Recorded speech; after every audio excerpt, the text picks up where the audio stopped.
Hi guys, it's me, KazRHD, welcome to this weekend preview for the fourth race of 2024, the Japanese Grand Prix at Suzuka. The first Japanese Grand Prix at Suzuka taking place in the month of April.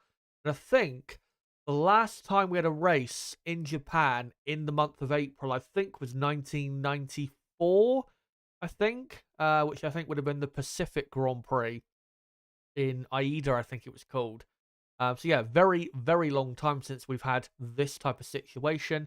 It's good though that these, for us, Europeans, Americans, whatever you want to call it, that these early morning races are packaged together rather than being spaced out all over the place. But Suzuka, an amazing track. Cannot wait to get back to it this weekend. And hopefully we are in for an exciting weekend. Back in Melbourne, it was a decent weekend. It wasn't bad in terms of like entertainment, but it definitely could have been better. Qualifying, for example, was a bit of an anticlimax with Ferrari not really showing up. And then the race, with Max Verstappen, having his DNF, I thought it was going to get really good after that, but it never really did. So, yeah, it could have been better, but that's what we got. And we have, at least for now, a bit of a competitive championship. And we'll get into the standings going into this weekend in a moment. But, yeah, decent weekend in Melbourne. Let's hope for something a bit better this weekend at Suzuka. Just want to say quickly, hope you guys are doing well no matter what time zone you're in, what part of the world you're from. Hope you are all having as best a time as possible in the early part of April. Of course, Easter has come and gone only a few days ago. And yeah, hope you'll be joining me tonight in previewing this weekend's Grand Prix, but also getting involved in a couple talking points I'm going to go through in tonight's stream. But yeah, fingers crossed that we'll get not just a good Grand Prix weekend, but I think we really need like a great race or just a great weekend in general to really get 2024 properly going, because we've had 3 races so far and they've been average at best, and that's being kind. So I think we really need it, a proper exciting weekend and at least a very good race. But we'll see whether we can actually get that, as me and Niblo, my co-commentator, who will of course be joining me on Sunday, as we talked about in the Australian Grand Prix stream. With these cars, it's very hard to have good racing because they're just very bad cars. Too heavy, too wide, too easy to drive. The tires are not good enough. So yeah, it's just not great. But we'll see what we get this weekend. But what we're going to get into tonight's stream is the usual, really. We'll go through the championship standings and look at how things are going into this Japanese Grand Prix. Obviously, I'll get into my qualifying and race predictions for the weekend. Of course, initial predictions before we've seen any running. I'll go through the teams in depth and go through how I think each team will get on and how I think certain drivers will get on. And we'll also get onto a controversy that came out of the Australian Grand Prix, which is the George Russell Fernando Alonso incident, where Fernando Alonso ended up getting, I believe, was it a 20-second penalty, which is the equivalent of a drive-through penalty. We're also going to get into that because I've got plenty to say on that incident. And yeah, what a disgrace it was that Alonso ended up getting a penalty. But yeah, I think what we'll do, actually, before we go on to the championship standings, as well, there is a poll running in the live chat. Let me know in that poll, who do you think is most likely to take on Red Bull this weekend? Will it be Ferrari, McLaren, maybe an Aston Martin, or even, it was incredible to say this, but a surprising Mercedes maybe competing with Red Bull? Let me know in the poll there, and also in the live chat. Make sure to let me know your thoughts going to the weekend, and also let me know in general what you think of certain topics I get into, especially that Russell and Alonso incident, which we'll get into soon enough. But let's get into the championship standings. And of course, Max Verstappen had his first DNF in 2 years in Melbourne. The first, or the DNF previous to the Australian Grand Prix a couple of weeks ago, was at the Australian Grand Prix in 2022.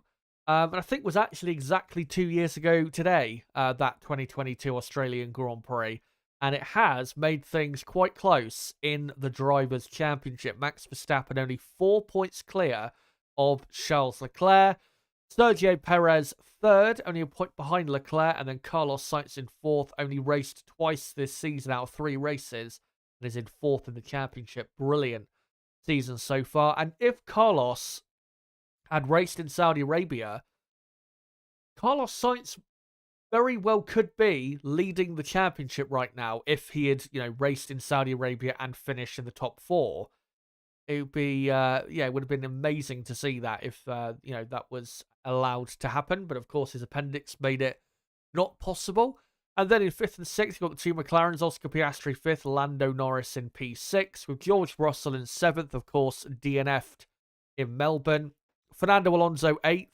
Lance Stroll in 9th, ahead of Lewis Hamilton, who is only 10th in the championship after 3 races. And I did not expect at all Lewis Hamilton to be a point behind Lance Stroll in the championship after 3 races. By the way, sorry that I've had put Stroll down there as a McLaren driver. That's obviously a mistake on my part. Of course, he is an Aston Martin driver.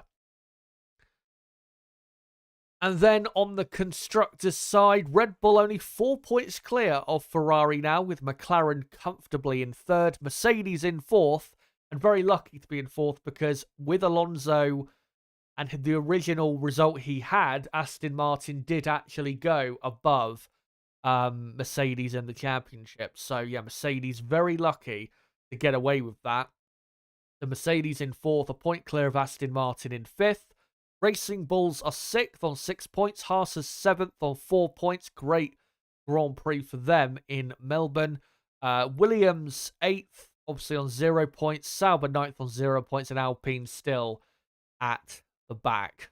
But as you can see on the constructors and the driver's side, things are looking close for now. Max Verstappen, of course, is still the clear favourite to win the Drivers' Championship, because I still believe Red Bull have got the best car overall.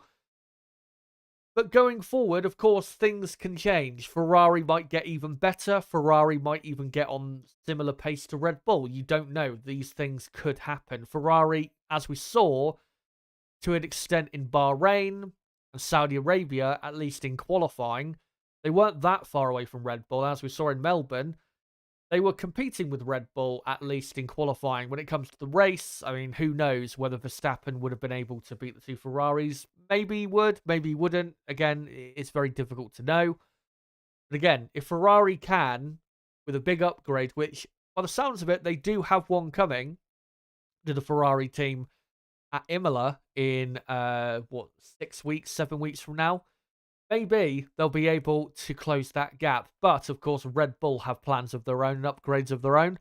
Rumours that they are bringing a big upgrade this weekend, and bringing an upgrade that would be akin to the Zero Pod design that we saw from Mercedes-Benz in 2022 and the first few races of 2023. And we will see whether Red Bull actually do bring those side pods, and it'll be very interesting to see how competitive they are. I do expect Red Bull to be very strong this weekend, but if they do bring that upgrade, we'll see how much it works for them, or maybe it'll backfire. Be interesting to see is truly, the effect it has. But before we get into this weekend's race, there is one thing I need to get into before we go on to, Suzuka this weekend. And that is the George Russell and Fernando Alonso incident in Melbourne towards it was on the final lap? I think it was penultimate lap, actually, for the 2 drivers. What I'm going to do quickly is just get up the FIA document on my end. And of course, I'll throw up on screen in a few moments' time to just get into the reasoning by the stewards as to why they gave Alonso a penalty. So just give me a moment, guys. And yeah, there you go.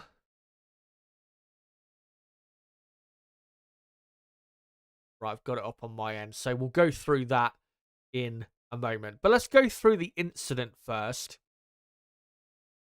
And apologies that the quality of the onboard camera screenshot that I've got is not the greatest, but that's the best I could do. So here we see on board with George Russell coming up to turn 6 and 7. Got Alonso, what, 4, maybe 5/10 of a second ahead of him on the entry to turn 7, which is a very fast right-hand corner before a flat-out long section.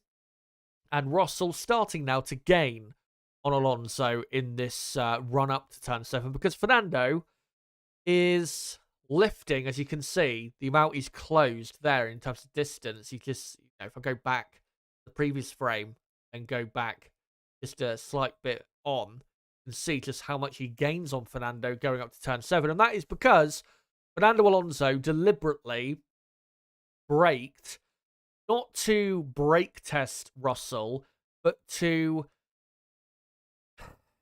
the best way to describe this in terms of how, not how I think, but what I think Fernando was trying to do. I think the best way to describe it is Fernando was trying to make sure that he got the better exit than Russell, rather than Russell, through turn 7, carrying the momentum with the slipstream we'd be getting from Fernando to then launch an attack on Fernando Alonso for what was 6th place, I believe, towards the end of the Grand Prix. So Fernando, in my view, slows down. He does brake. I don't think it was a brake test at all. If you think it's a brake test, I think you're truly mental and need therapy if you think this was a brake test. Yeah, he brakes to slow down to make sure that as they go through turn 7, he gets the much better exit and really shoots off the corner through turn 7, turn 8, and that long flat out section, and can protect himself against Russell. There's nothing wrong with what Fernando was doing. It's just smart driving. And as you can see, once they get to pretty much the apex of turn 7, Fernando, starting to floor it now and get on up the track. And as we come to the apex, or just before the apex of turn 7, Russell caught out by Fernando because he's approached him at such speed. I know, of course, that these screenshots don't really show the how quickly Russell approaches Fernando. I can't obviously show the live, or not the live, the video footage, because the channel would get struck down. But because he's approached Fernando so quickly, he basically, caught himself out and then, lost the car. And obviously we saw the big accident he had. But as far as I'm concerned, it was a smart piece of driving from Fernando, deliberately catching Russell out in what my view is a non-dangerous way. I don't think this was dangerous at all. He was simply slowing up to make sure that he got that better exit than Russell, rather than Russell having that momentum through turn 6 and 7, and then all the way through, turn 8, and all the way up to that fast left-right chicane. And Russell made I wouldn't say a terrible mistake. I've seen worse mistakes from him. For example, what he did in Singapore was definitely quite a bit worse, but it was a driving error from Russell. He should not have crashed in this incident. It was not it wasn't the type of incident where Russell, was kind of forced into doing what he did. It wasn't a forced error, let's say. It was, for me, clearly an unforced error, as you would say in tennis, or something like that. So in my view, there was really nothing to this incident. But then Fernando Alonso was put up for investigation by the stewards, and then they came to a conclusion as to what they thought of the incident and punished Fernando for this piece of driving. Let me just get it up on my end. So here is the document, as you can see here. So the stewards will receive a report. Incident in turn 6 and 7. Drive-through penalty imposed after the race. Converted to 20 seconds. Added to the elapsed time. And here is the reasoning. So let's get into it. So the stewards heard from the two drivers, team representatives, reviewed positioning and marshalling. Car 63, George Russell, crashed at the exit of turn 6 on lap 57. George Russell was following Alonso, approximately half a second behind. Alonso explained to the stewards that he intended to approach turn 6 differently, lifting earlier with less speed into the corner to get a better exit. Exactly what I was saying, and it is clear to see when you look at the incident that's what Fernando was doing, because he knew that if he just continued on as normal, Russell would have probably, got a better run on him going all the way, to turn 9 and 10. So what Fernando was doing was absolutely fine, as far as I'm concerned. Russell then explained to the stewards that from his perspective, Alonso's maneuver was erratic, took him by surprise, and caused him to close distance unusually fast, and with the resulting lower downforce at the apex of the corner, he lost control and crashed at the exit of the corner. There was no contact between the cars. Alonso's maneuver was not erratic. It was not erratic, and Russell was not close enough for it to be erratic. It did take him by surprise. That's why he crashed. And when he says it caused him to close distance unusually fast, I don't think he closed the distance unusually fast. I don't think the closing speed was that big. And not as big as maybe Russell was making out. Of course, these things do happen very quickly. Maybe Russell had not quite seen a replay of the incident. I don't know, but I don't think it was, super quick. I think there was definitely enough time for Russell to not have an accident there. So then it says telemetry shows that Alonso lifted slightly more than 100 meters earlier than he had ever had going into that corner. During the race, he also braked very slightly at a point that he did not usually brake. Although the amount of brake was so slight that it was not the main reason for his car slowing, they do add. And he downshifted at a point he never usually downshifted. He then upshifted again and accelerated to the corner before lifting again to make the corner. Alonso explained that while his plan was to slow earlier, he got it slightly wrong and had to take extra steps to get back up to speed. Nonetheless, this maneuver created a considerable and unusual closing speed between the cars. I mean, the closing speed was still, considerable. I wouldn't say it was gigantic. And, I think you could maybe say it was unusual. But as far as I'm concerned, I don't think it was dangerous, and I don't think Alonso should be held responsible for causing George Russell to crash. But then it goes on to say, this document, in considering the matter, the stewards focused solely on the wording of the regulation, which states, quote, at no time may a car be driven unnecessarily slowly, erratically, or in a manner which could be deemed potentially dangerous to other drivers or any other person. Now, before we go on to their reasoning for giving Alonso a penalty, let's go through that, that regulation, which is Article 33.4, if you're wondering. Was Fernando driving unnecessarily slowly? You could argue he was, but I think you could also strongly argue he wasn't. So I don't think it's a clear, yes, he was driving unnecessarily slowly on that. Erratically, again, that's up for interpretation. And then when it says in a manner which could be deemed potentially dangerous to other drivers or any other person, again, that is up for interpretation. It's vague. Depends on the person, really. It's a very vague regulation as far as I'm concerned. And then as I just scroll down, it goes on to say, specifically, in this case, the stewards have not considered the consequences of the crash. Further, the stewards considered that they do not have sufficient information to determine whether Alonso's maneuver was intended to cause Russell problems or whether, as he stated to the stewards, that he was simply trying to get a better exit. And then it says, should Alonso have the right to try a different approach to the corner? Yes. Should Alonso be responsible for dirty air that ultimately caused the incident? No. However, did he choose to do something with whatever intent that was extraordinary, i.e. lifting, braking, downshifting, and all the other elements of the maneuver over 100 meters earlier than previously, and much greater than was needed to simply slow earlier for the corner?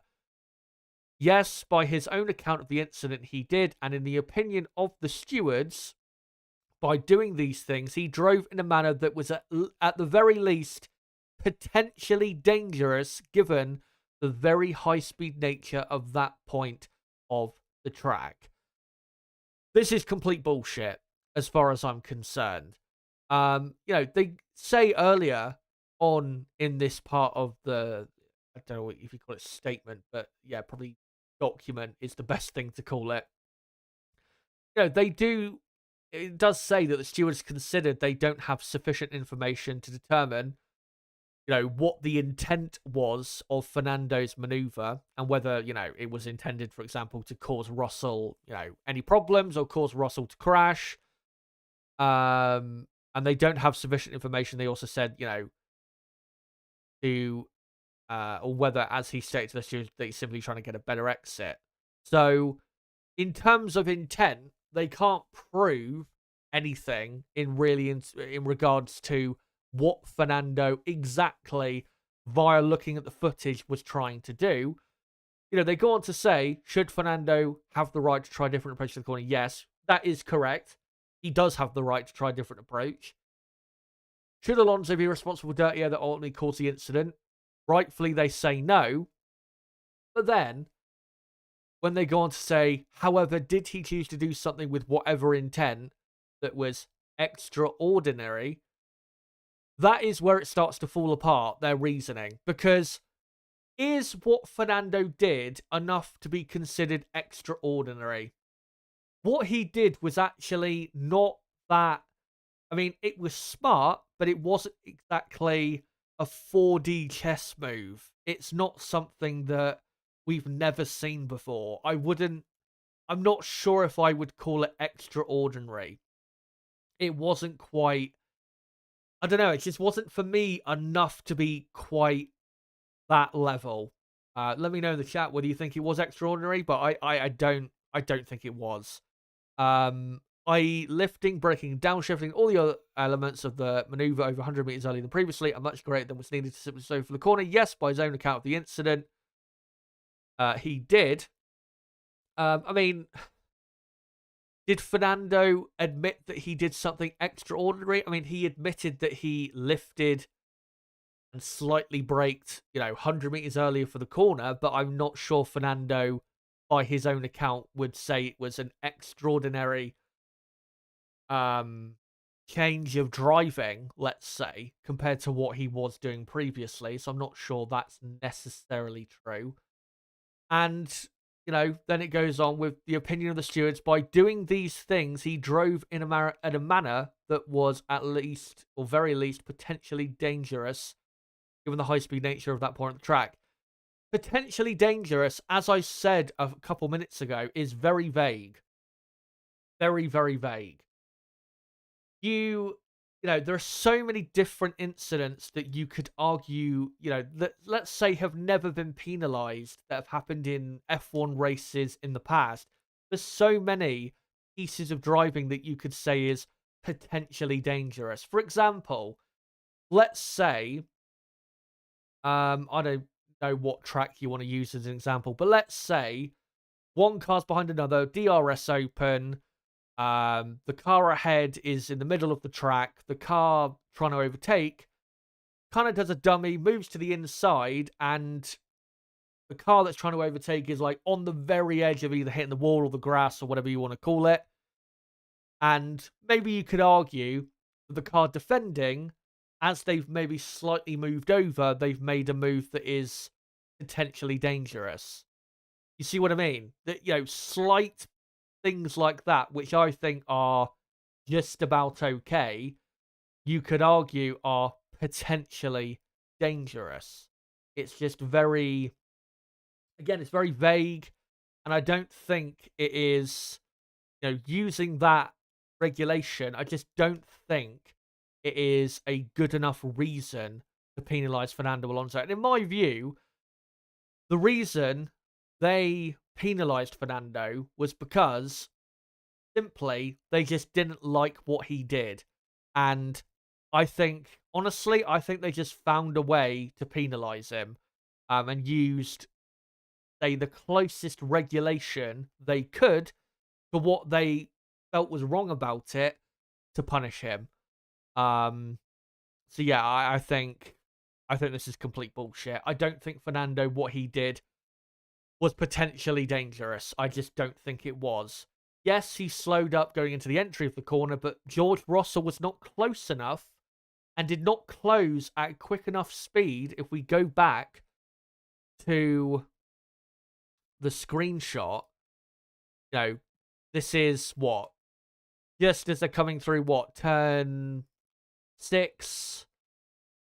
This is coming up to the entry of the corner, and then this is, coming through to the apex. I just don't think that closing speed is enough to be, for it to be argued that it is potentially dangerous. If Russell was like if I go back to the first screenshot, if he was like a couple car lengths closer, or even one car length closer to Fernando, and Fernando did exactly what he did, then maybe, yeah, you could say Fernando, with his piece of driving, was dangerous because he slowed up, just enough to where Russell closed in a bit too quick. And maybe in that case, Fernando would have ended up being hit by Russell from behind. But as far as I'm concerned, with, as I will show again, how Russell closed up, I just don't think this was dangerous. I don't think it was dangerous. Simply, my view on the incident, as I shared before,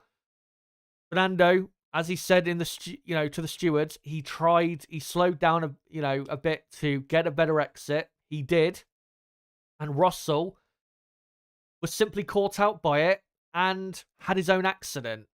And Fernando cannot be held, in my view, responsible for this accident. I just don't think he can.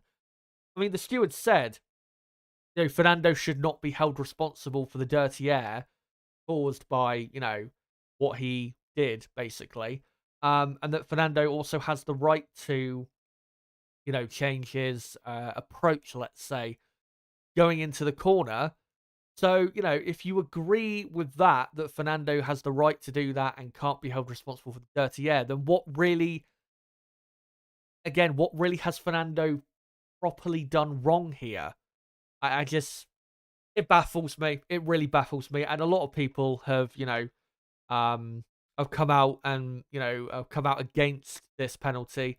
Thankfully, it looks like a strong majority of people have come out against this penalty, because it is absolute rubbish that Fernando was punished for something that was just not dangerous. That's my view on it. If you agree, disagree, let me know in the live chat. But as far as I'm concerned, I don't think Fernando really did anything wrong. Yeah, let me know in the chat, and we'll get to what you guys have to say on that in a few minutes' time. But before we go on any further, let me just quickly inform you guys as to the upcoming schedule on the channel and my next 2 live streams on the way. Qualifying watch along this Saturday will be coming at you from at 5:30 a.m. UK time. Of course, we are in a new time zone now here in the UK, BST. So please do remember that in case you get confused for this weekend if you're in a different time zone to me, yeah, I'll be live at 5:30 a.m. UK time on Saturday morning for the qualifying watch along, where we'll do an hour and a half build up, then watch along the session and doing a bit of reaction afterwards. And then on Sunday, I will be live 2 hours before lights out at 4 a.m. UK time for the race in Japan. And we'll be joined probably by my co-commentator, Niblo, to enjoy, hopefully, a good Japanese Grand Prix. So if you are new to the channel, don't forget to subscribe for more content like this. Bottom right of the screen, you can subscribe right there. And make sure as well, for everyone watching, to smash the like button. Obviously, the smashing the like button does help the channel grow, so make sure to do that to help us out.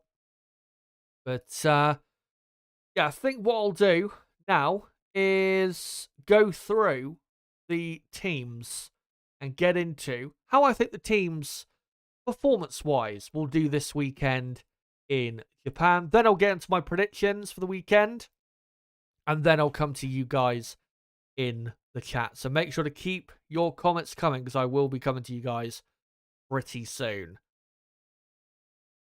So we'll start with Red Bull Racing, and even though the Australian Grand Prix was a defeat for Red Bull, a rare defeat for them, they still are the clear favourites for this weekend's Grand Prix. And the most interesting thing to really see this weekend is if they bring this zero pod upgrade, will it work for them? And if it does work for them, how much does it work for them? Will they, brutalize the entire field with that upgrade? Or maybe, you never know, maybe it'll backfire on them. That's really the thing to look out for in regards to this Grand Prix event. The predictions I've done is based on the upgrade not having any effect, because we don't know.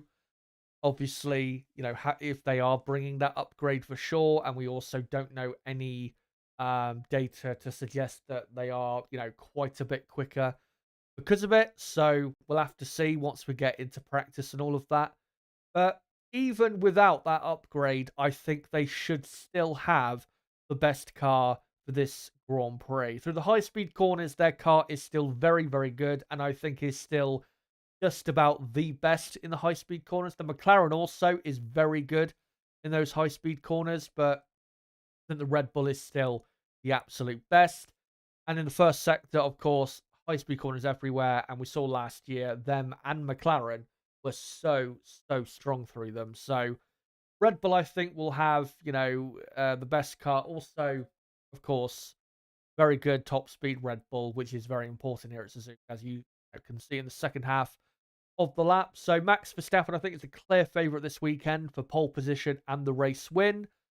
Sergio Perez, I think, needs to make sure that he is really no more than half a second away from his teammate in qualifying and just in general, because if he is lapping as far off his teammate as he was in qualifying last year, which was like 7 to 8 tenths of a second, I think Perez is going to be in quite a bit of trouble unless Red Bull have an incredibly quick car this weekend. I think Perez really could be in trouble if he's not properly on it here at Suzuka. We know with Perez, this track, sometimes it's good for him, but sometimes he doesn't really deliver.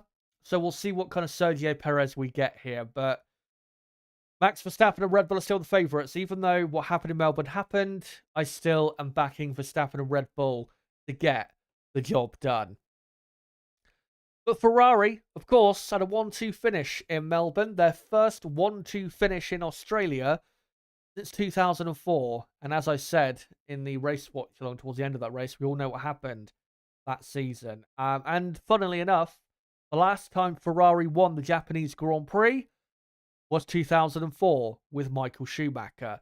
So if they do win this weekend, then yeah, very, very good omens going ahead for the rest of the season. But I think if Ferrari can, given how quick I think Red Bull will be and McLaren especially, I think really just getting one car solidly on the podium would be, I think, a good effort for Ferrari here. I don't think this track is necessarily going to be their strongest. I don't think they're going to be slow by any means. I think they'll be very quick, but I don't think they're going to be as strong here as they were in Melbourne, because I think there's just too many high-speed corners that favour Red Bull and McLaren just a bit too much. I mean, we did see in Melbourne, Ferrari in the high-speed corners, were pretty good. I just don't think their car, though, in the high-speed corners is as good as the McLaren and the Red Bull, even though, there's not a gigantic amount separating them. So, yeah, I think Ferrari will be competitive, but probably not really close to Red Bull and Max Verstappen. So, yeah, I think focusing more on just securing a podium, at least with one driver, I think, is what the aim should be this weekend. And, if they do finish third with Leclerc or Sainz this weekend, then I think that'd be a good weekend. I mean, last year, a few months ago, they didn't even get on the podium here. So it would be a step forward for the Scuderia. Carlos Sainz, got to shout him out after Melbourne. What a drive that was. The best drive probably he's ever had in his career. I know, Leclerc, wasn't maybe at his best. You could argue in Melbourne, at least in qualifying and maybe the race as well. But I mean, Carlos Sainz dominated that race. As soon as Verstappen and his DNF, he literally bolted off into the distance. And once his teammate pitted, Carlos was pulling away from the two McLarens at second lap, something like that. It was quite incredible, the pace he was showing in that Ferrari car. And Carlos Sainz is really putting himself in a good position for next year and getting maybe a very good seat, because he's been one of the best drivers so far this season. That is clear to see. But yeah, with Ferrari, I think qualifying, I think they'll probably be second best or joint second best. Again, it's very hard to predict where or how the battle between them and McLaren is going to be this weekend. But I think the race is going to be difficult, because McLaren, as we saw, well, maybe not in Melbourne, but we've seen so far this season, McLaren, that in the race, their car is pretty strong. And as we saw last year at this track, in the race, they were very strong compared to the other teams, Ferrari, Mercedes, Aston Martin. So if they can secure a good grid position, Ferrari, then I think a podium is definitely on the cards. Next up, though, a team whose fortunes are in the gutter. Mercedes-Benz. 0 points were scored in Melbourne. 26 points after 3 races. That is the lowest points total they have had after 3 races since, 2011, I think? Something like that. It's been a long time since they've had only that amount of points after the first 3 Grand Prix of a season. It is incredible how bad they have been. I mean, I know in Melbourne, of course, Hamilton had an engine failure. Russell had his crash. Not like they didn't finish in the points because they were too slow. But even if they did finish, they were only heading for, 7 or 8 points, which is awful. It really is awful for a team like Mercedes-Benz. And at this point, I think, unless they've got a big upgrade in the pipeline that is really going to improve this car and make them, 2 to 3 tenths of a second better off than they are now compared to the rest of the field, then I think they're finished. Not just for this year, but for next year as well. I don't see where this team is going. So yeah, I don't really have much hope for Mercedes-Benz. And I think really I've got to, at this point, start preparing for 2026, because in terms of winning world championships, I think that is the next time we are going to see Mercedes in a position not only where they can win championships, but just win a race. Because at the minute, they don't even look like they can finish on the podium or even get near a podium right now. They are so bad on Mercedes. So, yeah, It's a disastrous situation, and quite incredible that they are somehow worse than they were this time last year, where I thought it couldn't get any worse than this time last year. Um, and I mean, I said this to Nib after the Australian Grand Prix, and I might be wrong once 2026 comes around. I know there's been rumors. I saw rumors on Twitter earlier that Mercedes think they've already got the best power unit for 2026. We'll see if that's true. Nobody's going to know anything until 2026. I won't be surprised, but again, nobody is going to know anything till then. So yeah, with Mercedes, I just think not just for the next couple years, but I think in terms of winning championships, I think for the next few years, I think they're done. Honestly, I just don't see this team as a championship winning team anymore.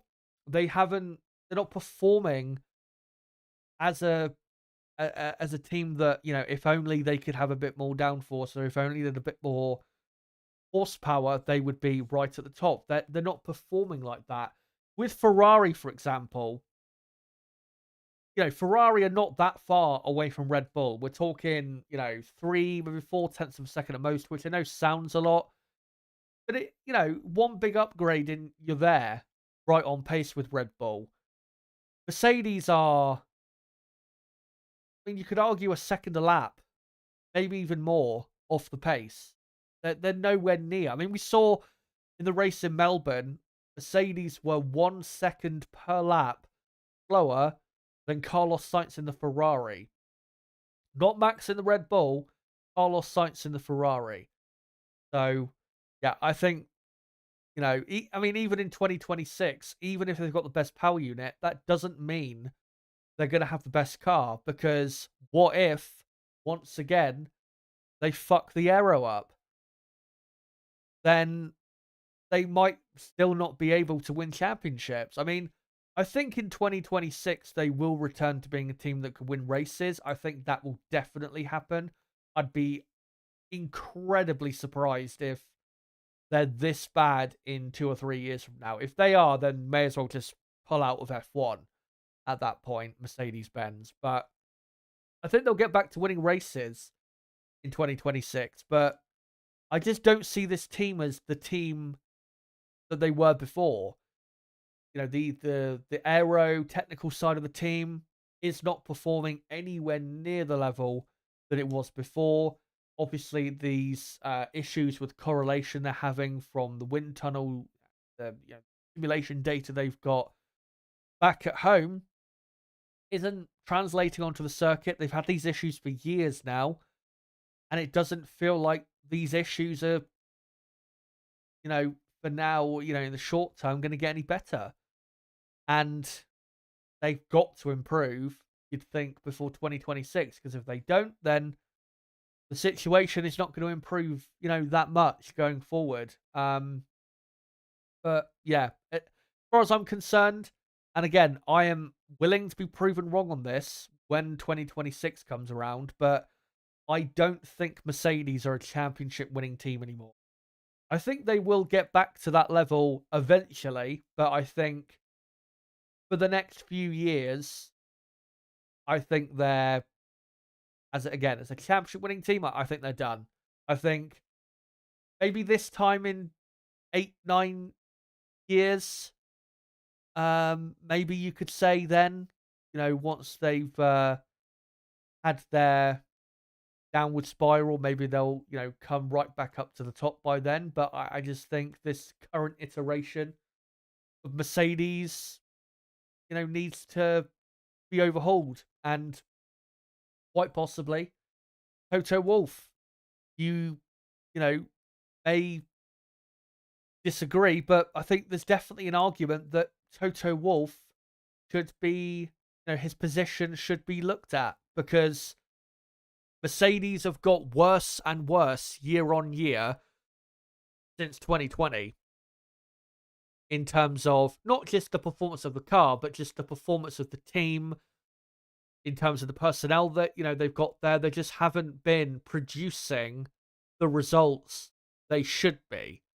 So I think, honestly, questions should be asked about Toto Wolff. So we'll see if that ever happens. But for this Grand Prix, I think Mercedes will be, very slow. Not sure how far exactly they'll be off the pace. I mean, I've made my prediction for how far I think they'll be off the pace, but in terms of knowing exactly, it's hard to say because they're that far off. But they're going to be miles off Red Bull, no doubt about it. And they have absolutely, unless we have a mental weekend, they have absolutely no chance of finishing on the podium, as far as I'm concerned. And again, happy to be proven wrong on that, but I don't think I will. Anyway, let's go through the rest of the teams, because I went a bit too long there on Mercedes. McLaren, good Australian Grand Prix, 3rd and 4th. Currently 3rd in the championship, comfortably 3rd in the championship. And looking good for 2024. Their car, as we have seen so far this season, it's a good car. It can get better. It will probably get better in a couple months' time. But I think for this weekend, despite not having any upgrades for the car so far, I think their car is good enough to get both cars onto the podium, just like last year. Whether they can, though, it's going to be tough, because obviously you've got Perez in the Red Bull. We'll see how strong Red Bull are. Ferrari also looking very good with Leclerc and Sainz. So it's going to be a weekend where, definitely in qualifying, maybe even the race as well, where with McLaren and maybe even Ferrari to an extent, where the result is decided more so by the driver because of how close it is, rather than, the performance of the car. So I think McLaren definitely will be in the top 3 best teams here. Right there with Ferrari. Again, though, very hard to predict where they'll be compared to Ferrari. Of course, I've made my predictions. We'll see if they come true or not this weekend. But it's going to be so close with them and Ferrari. And that is really the main fight this weekend, is not for the win. It's for 2nd, 3rd, 4th, 5th, and 6th. Between Leclerc, Norris, Sainz, Piastri, and Perez. Those are that is the battle to look out for this weekend, as far as I'm concerned. Aston Martin, I mean, even with Alonso's penalty, they still had a decent result. They're only 1 point behind Mercedes in the championship. But still, as we saw in Melbourne, there's still a drop-off in pace in the race compared to where they're at on a Saturday in qualifying, which is really hurting them still. Doesn't appear this is something that's going to be improved on, probably until they get like a big upgrade on the car to maybe, eliminate that issue. But it's really hampering this team, because I think if they were as quick in the race as they've been in qualifying this season, they'd be definitely ahead of Mercedes in the championship, but they also wouldn't be that far away from McLaren, because, I mean, people forget Fernando has had some good qualifying performances this year. 6th in Bahrain, 4th in Saudi Arabia, could have been a front row in Saudi Arabia. Australia, I know, 9th and 10th, it wasn't a good result, but I think their pace was a lot better than that, as they showed earlier on in the weekend. So, yeah, it's a shame that is an issue for them. This weekend, though, I think Fernando will finish in the top 10, of course. I think he will be in qualifying. I think he'll be ahead of the 2 Mercedes cars. But in the race, it's going to be difficult for Aston Martin to keep Fernando ahead of the 2 Mercedes cars, because Mercedes are still, as we saw in Melbourne, quicker than Aston Martin over a race distance. So for Fernando, that's his main fight. Best of the rest, really, after Red Bull, Ferrari, and McLaren. Racing Bulls, brilliant result. Yuki Tsunoda, what a weekend he had. 8th on the grid, he was in Melbourne, and then finished 7th in the race after Alonso's penalty, and of course Russell crashing out as well. Fantastic from Tsunoda. Racing Bulls now up into 6th in the championship, which is their aim for 2024. And going into this home race for Tsunoda, I think there's a very good chance that they can get a points finish yet again. Tsunoda, obviously in great form, great confidence. He's hammering his teammate Daniel Ricciardo, which from his point of view is great to see. And with the confidence he's got, I don't see why Tsunoda won't be fighting for the top 10. And as you'll see in a moment, I think he will be a top 10 runner this weekend. And we saw in Melbourne, especially in those like higher speed corners, that of course we've got so many of them here. That Racing Bulls car is really handy. It really, really is. And I think they're going to be not a dark horse necessarily, but I think if any midfield team is going to cause a surprise, then they're the most likely to do that. But I'm not going to say they're a dark horse necessarily, because I'm not confident enough to say that they're quite on that level.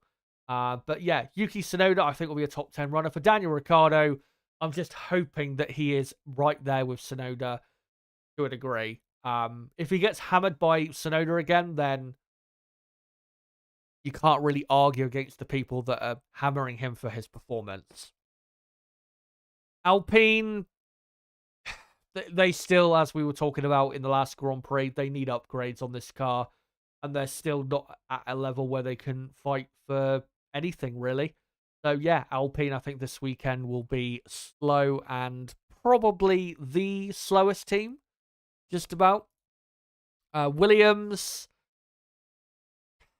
it's weird in Melbourne. Their pace was actually, with Albon, it was decent, but in the end, just not quite good enough to get a point, which was a shame. For Williams, because they were running in a decent position in the Grand Prix at one point, I think in the top 10. But yeah, I think I've said this already this season. Williams just don't quite have a car that is yet able to be, like we saw in the middle of last season, consistently running, in the top 10. They just need an upgrade to just push them a few tenths of a second further ahead, to try and get into that fight with maybe even Mercedes-Benz, you could say, towards the back end of the top 10.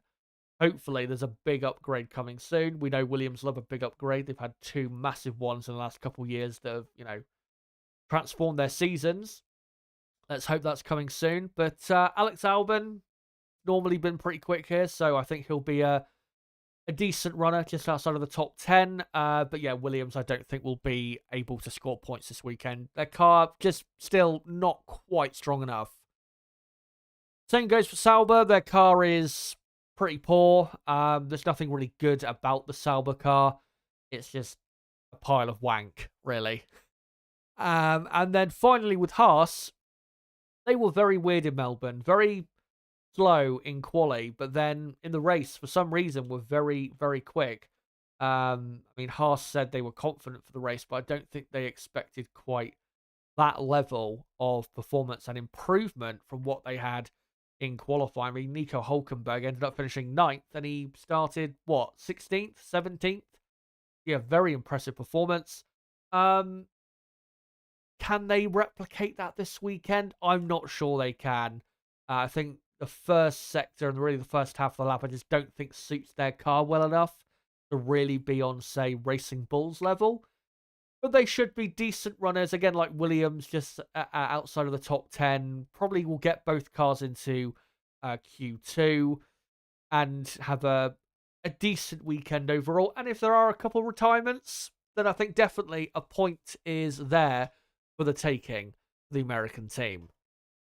But let me get on to my predictions for the Japanese Grand Prix. Of course, these are my initial predictions, because I haven't seen any of the running so far. None of us have. I think Max Verstappen will take pole position. Third and second, I think, will be clear of Charles Leclerc, with Oscar Piastri in third, just behind Leclerc, with Carlos Sainz right behind Piastri in P4. Lando Norris in fifth. Sergio Perez sixth. Fernando Alonso in seventh. George Russell 8th, Yuki Tsunoda 9th, and Lewis Hamilton, I'm going in P10. Yes, 8th and 10th. That's how bad I think it will be for Mercedes.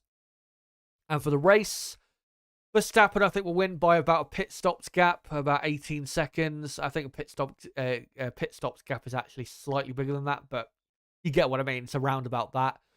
Leclerc will have a bit of a close race with Piastri, but I think Ferrari having the straight line speed advantage and being close enough on performance to McLaren will help them keep ahead. So Leclerc, I think, will finish in second. Piastri will finish in third. Lando Norris will finish in fourth. Carlos Sainz fifth. Sergio Perez sixth. Then a bit of a gap to George Russell in seventh. Fernando Alonso eighth. Lewis Hamilton ninth. And Yuki Tsunoda, I think, will score points at his home Grand Prix. So let me know, guys, in the chat and the live poll running. Who do you think, will finish? Who do you think, is going to win the race? Who do you think will finish on the podium? Give me your top 3, top 5. And let me know again in that poll, who do you think is most likely to fight Red Bull here in Japan? But that's everything I wanted to get into. Let's get into what you guys have to say for the next few minutes. Hello, by the way, to G Walker. Says, what's up, Jess? Good to hear your voice. I agree, Merc is done until new car/engine rules. Toto does agree. Hello to all of you, by the way. Hope you're all doing well. Yeah, let me go through some comments here. Francisco says, as for the Japanese Grand Prix, I think Ferrari will challenge Max with both drivers. I really hope you're right, but I think Red Bull will get back to business here. Kind of like we saw last year where they had a bad Singapore Grand Prix. Not quite as bad as, obviously, what we saw in Melbourne. Well, actually, no. Singapore was quite a bit worse than Melbourne, is what I meant.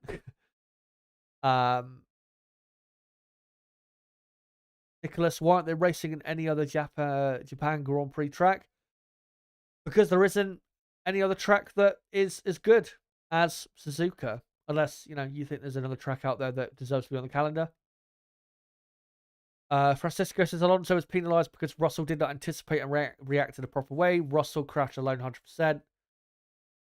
Yeah, I agree. Rabham Oz, good to see you, mate. Says the fact he got 20 seconds is what makes it so much worse. If it was 5 seconds, you'd probably forget about it. Yeah, I think you probably would. But 20 seconds, and that's another thing I forgot to mention, was the penalty was very severe for what Fernando apparently did. Nicholas saying Mercedes-Benz being out of their form would be the worst thing ever. I mean, it would be bad, but I think F1 would survive if Mercedes were not in Formula 1. I mean, if Mercedes for the next few years were terrible, I don't think they would completely remove themselves. I think it'd be more likely that they would, remove themselves as a works team and keep themselves around as an engine supplier, which I think would still be good. But, we've had plenty of years in Formula 1 where there was no Mercedes-Benz and we were doing just fine. I know, obviously, the world is different now. Formula 1 is different now. I get that. But it's not like Mercedes have been around for the entire time like Ferrari have been. Mercedes were not around in F1 in the 80s. And look how great the 80s was. Late 80s, early 90s was a boom period for Formula 1. And again, no sign of Mercedes-Benz. So it'd be tough, but we'd survive.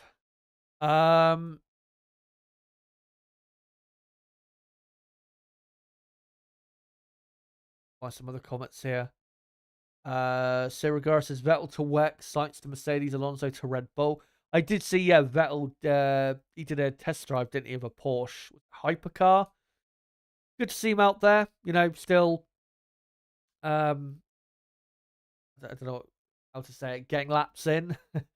I know there's rumours about maybe he'll do that in the future, but I still don't think he's going to. I think he is happy with his new life. Black Bull, I think it is. there's their prediction for the top 6. Verstappen, Leclerc, Sainz, Norris, Perez, and Piastri. See if that is correct. We get to the weekend itself. Blue flag Alpha says, I don't think Alonso should go to Mercedes. He might regret it. Yeah, I think Fernando should stay where he is. I don't think going to Mercedes is necessarily going to be a great move for him. I mean, yeah, maybe Mercedes will be very competitive in 2026, but Mercedes are not going to keep Fernando around in a long-term role in terms of being a driver because of how old Fernando is. And I still think that they should put. I mean, if they can get Max Verstappen, then go for Max Verstappen. But if they can't get him, then I think they should go for Kimi Antonelli because of how big of a prospect he is. But I've gone through, I think, all the good comments there. Thank you guys for posting those, and thank you guys for coming along to this weekend preview, the Japanese Grand Prix. Let me just quickly finish up this poll in the chat where I asked you guys who is most likely to challenge Red Bull this weekend. At Suzuka, 45 votes, and 73% of you have gone for Ferrari as the ones that you think will fight Red Bull. 17% went McLaren, 6% went Mercedes, and 2% went Aston Martin. Thank you guys for voting there. And again, reminder that I will be live next on Saturday morning at 5:30 a.m. UK time for the qualifying watch along for the Japanese Grand Prix. Again, hour and a half's build up for qualifying, then the watch along, then a reaction afterwards. And then for the race on Sunday, I will be live at 4 a.m. UK time, 2 hours before the race starts for the build up and then the watch along of the race itself. So make sure to come along to that this weekend on Saturday and Sunday. And let's really hope for a good weekend at Suzuka. But thank you guys for coming along. Been great to have you along yet again. And make sure, like I said, to come along to those bits of content on the weekend. Before you go, if you are new to the channel, make sure to subscribe for more content like this. Bottom right of the screen, you can subscribe right there. Make sure to smash the like button as well. It does help the channel grow. Let's try and get up to like 25 plus likes if we can on the stream. That would be great if we could do that. And as well, make sure to join my Discord server. A great place, that Discord server. There's a link in the description for it.